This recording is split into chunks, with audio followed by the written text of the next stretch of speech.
Hello student, स्वागत है आप सभी का द स्टडी अड्डा पर। और इस वीडियो में हम देखेंगे साइंस की एनसीईआरटी का क्लास 9th का चैप्टर 2 से क्वेश्चन, जो कि देखिए क्वेश्चन नंबर जो 14 है ये काफ़ी लेंदी आपको देखने में लगेगा, क्योंकि इसके 4 पार्ट हैं क्वेश्चन के। ठीक है, पर बहुत सिंपल क्वेश्चन है, तो आपको जो है बिल्कुल भी जो है घबराने की जरूरत नहीं है।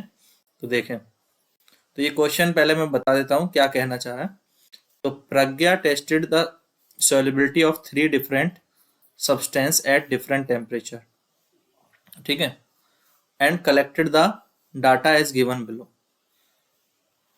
Results are given in the following table as the grams of substance dissolved in 100 gram of water to form a saturated solution. कहने का मतलब है कि एक टेस्ट करा गया, ठीक है, उसके लिए एक स्टूडेंट का नाम यूज कर लिया, चलो प्रज्ञा ने टेस्ट किया, ठीक है, तो उसने 3 सॉल्यूशन लिए, ठीक है, 3 डिफरेंट डिफरेंट सॉल्यूशन लिए, पर यहाँ पर टेबल जो है वो 4 सॉल्यूशंस की दी हुई है ना, तो 4 सॉल्यूशंस मान लेते हैं, 4 सब्सटेंस लिए और इनको जो है वाटर के अंदर डिसॉल्व किया गया अलग अलग टेम्परेचर पे। ठीक है, ये टेम्परेचर्स दिए हुए हैं, तो अलग अलग टेम्परेचर पे इनको वाटर के अंदर डिसॉल्व किया गया। कितने वाटर के अंदर? 100 ग्राम ऑफ वाटर के अंदर। ठीक है, और फिर देखा कि कितना कितना जो है सब्सटेंस डिसॉल्व हो रहा है। जैसे पोटेशियम नाइट्रेट को देखा गया, तो पोटेशियम नाइट्रेट जो है 283 केल्विन पर 21 हुआ। ठीक है, फिर टेम्परेचर बढ़ाया 10 डिग्री तो 32 हो गया, और 10 डिग्री बढ़ाया तो 62 ग्राम डिसॉल्व हो गया, और बढ़ाने पर जो है वो temperature 106 gram potassium nitrate dissolve हो गया 100 ग्राम ऑफ वाटर में, और 253 डिग्री केल्विन पर 167 ग्राम डिसॉल्व हो गया। इसी तरह से देखा सोडियम क्लोराइड के लिए। ठीक है, तो इसमें देखा गया, तो यहाँ पर जो है ये अलग अलग इस तरह से डाटा हमें दिया हुआ है। ठीक है, फिर पोटेशियम क्लोराइड के लिए दिया हुआ है डाटा। ठीक है, ये देखेंगे आप, तो जैसे जैसे टेम्परेचर बढ़ाते जाते हैं तो सब्सटेंस जो है वो ज़्यादा डिसॉल्व हो पाता है। 100 ग्राम ऑफ वाटर के लिए ये डाटा हमारे पास है। फिर ये अमोनियम क्लोराइड है, तो इसमें भी जो है, तो अब क्वेश्चन क्या है, पहला क्वेश्चन ये है। ठीक है, पहला क्वेश्चन है, फिर दूसरा क्वेश्चन यहाँ पे है। तो पहला क्वेश्चन तो ये, what mass of potassium nitrate would be needed to produce a saturated solution of potassium nitrate in 50 gram of water at 313 kelvin. 313 degree पर हमें पोटेशियम नाइट्रेट के लिए देखना है। तो देखो एक चीज ध्यान से देखो, 313 डिग्री पर जो है पोटेशियम नाइट्रेट कितना घुला था? 62 ग्राम घुला था 100 ग्राम वाटर में, है ना। 100 ग्राम वाटर के अंदर 313 पर 62 ग्राम 62 ग्राम था। तो अगर 50 ग्राम वाटर हम यहाँ पर लेते हैं तो 50 ग्राम्स में सीधी सीधी बात है आधा हो जाएगा। ठीक है, तो 50 ग्राम में 31 ग्राम होगा।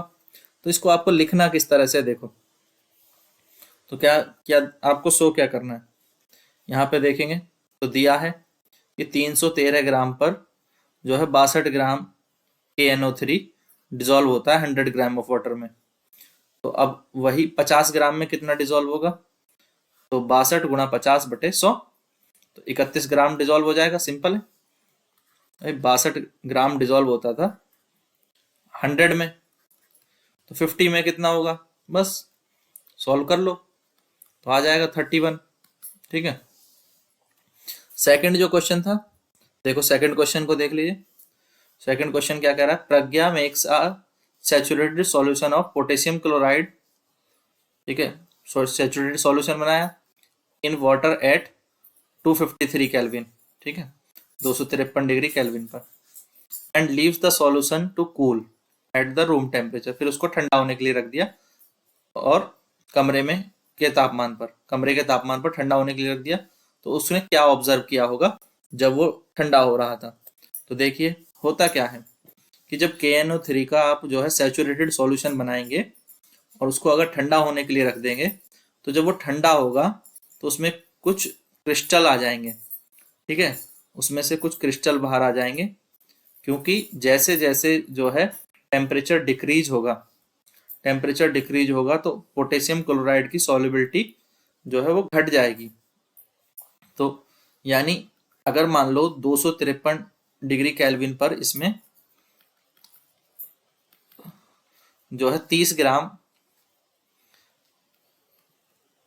पोटेशियम नाइट्रेट डिजोल्व हुआ जब इसका टेम्परेचर था 353 केल्विन। बट जैसे ही इसका टेम्परेचर कम होगा, तो इसका टेम्परेचर मान लो कम होकर हो गया 303 केल्विन, ठीक है। 303 केल्विन जब इसका टेम्परेचर हो जाएगा, ये 300 केल्विन हो जाएगा, रूम टेम्परेचर ले लेते हैं, तो क्या इसमें उतना ही पोटेशियम नाइट्रेट घुल पाएगा? नहीं घुल पाएगा, 25 ग्राम ही घुल पाएगा। यानी 5 ग्राम जो नाइट्रेट है, पोटेशियम नाइट्रेट है, वो अलग हो जाएगा और वो हमें इसमें क्रिस्टल के रूप में दिखाई देगा, क्रिस्टल के रूप में दिखाई देगा, ठीक है। तो KNO3 will separate out in the form of crystal, क्योंकि सॉल्युबिलिटी घट जाएगी। रीजन समझ में आ गया? क्योंकि सॉल्युबिलिटी घट जाएगी, क्योंकि टेम्परेचर घटेगा। जब टेम्परेचर घटेगा तो सॉल्युबिलिटी घट जाएगी। इसी में एक और क्वेश्चन है, थर्ड क्वेश्चन है इसी में ये, कि find the solubility of each salt at 293 Kelvin. What salt has highest solubility? तो किसकी सॉल्युबिलिटी ज्यादा है? तो देखो टेबल हमें दी गई है, 293 केल्विन पर हम देखें तो 293 पर पोटेशियम नाइट्रेट कितना घुलता है? 32, ठीक है। सोडियम क्लोराइड कितना? 36 ग्राम। पोटेशियम क्लोराइड कितना? 35 ग्राम। और अमोनियम क्लोराइड कितना घुलेगा? जो है 37 ग्राम। तो सबसे ज्यादा सॉल्युबिलिटी किसकी हुई? Ammonium chloride has highest solubility, ठीक है। Ammonium chloride has highest solubility at 293 degree Kelvin in 100 gram of water, ठीक है। तो देखो आगे इस तरह से ये आंसर जो है, इस तरह से भी आप लिख सकते हो, और मैंने वो समझा भी दिया। लास्ट क्वेश्चन को देख लेते हैं, क्वेश्चन नंबर 4 को। तो what is the effect of change of temperature on solubility? तो इस टेबल को अगर आप ऑब्जर्व करेंगे तो जैसे जैसे टेम्परेचर बढ़ता है तो यहाँ पर सॉल्युबिलिटी जो है वो बढ़ती जाती है, ठीक है। हर एक सॉल्यूशन के लिए सॉल्युबिलिटी बढ़ती जाती है। तो ये सिंपल से वो है जो हमने पूरी टेबल में देखा है, ठीक है। तो solubility of a salt increase with increase in temperature, तो टेम्परेचर बढ़ने पर सॉल्युबिलिटी बढ़ेगी, ठीक है। बस क्लियर? समझ में आ गया? हाँ, समझ में आ गया तो वीडियो को लाइक करें, शेयर करें, और चैनल पर नए आए तो चैनल को सब्सक्राइब करें। Thank you guys, thanks for watching.